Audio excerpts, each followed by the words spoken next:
Hello friends, welcome back to my YouTube channel. So big boss ಬಗ್ಗೆ update ಕೊಡ್ತಾ ಇದ್ದ season 11 ಕನ್ನಡದ್ರ ಬಗ್ಗೆ. So ಕೆಲವೊಂದು ಸ್ಪರ್ಧಿಗಳನ್ನ ತೋರಿಸ್ತೀವಿ ಅಂತ ಹೇಳಿದರು ರಾಜಾರಾಣಿ ಗ್ರ್ಯಾಂಡ್ ಫಿನಾಲಿ ಸ್ಟೇಜಲ್ಲಿ. ಸೊ ಹಾಗೆಯೇ ತೋರಿಸ್ತಾ ಇದ್ದಾರೆ. ಅವ್ರನ್ನ ನಾವು ಸ್ವರ್ಗ ಕಳಿಸ್ಬೇಕಾ ನರ್ಕ ಕಳಿಸ್ಬೇಕಾ ಅಂತ ನಿರ್ಧಾರ ಮಾಡೋದು ನಾವು.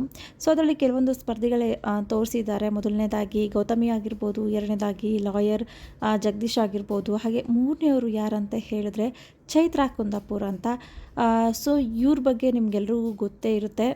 ಇವರು ಬಹುಮುಖ ಪ್ರತಿಭೆ ಅಂತಲೇ ಹೇಳ್ಬೋದು. ಸೊ ಇವರು ನಿರೂಪಕಿ, ಪತ್ರಕರ್ತೆ, ಉಪನ್ಯಾಸಕಿ, ಹೋರಾಟಗಾರ್ತಿ, ರಾಜ್ಯಾದ್ಯಂತ ಗುರುತಿಸ್ಕೊಂಡಿದ್ದಾರೆ. ಇವರು ಹಿಂದೂ ಧರ್ಮ ಹೋರಾಟಗಾರ್ತಿ ಅಂತಲೇ ಹೇಳ್ಬೋದು. ಹಿಂದೂ ಧರ್ಮ ಅಂತ ಬಂದರೆ ಇವ್ರು ಯಾವಾಗಲೂ ಮುಂದೆ ಇರ್ತಾರೆ.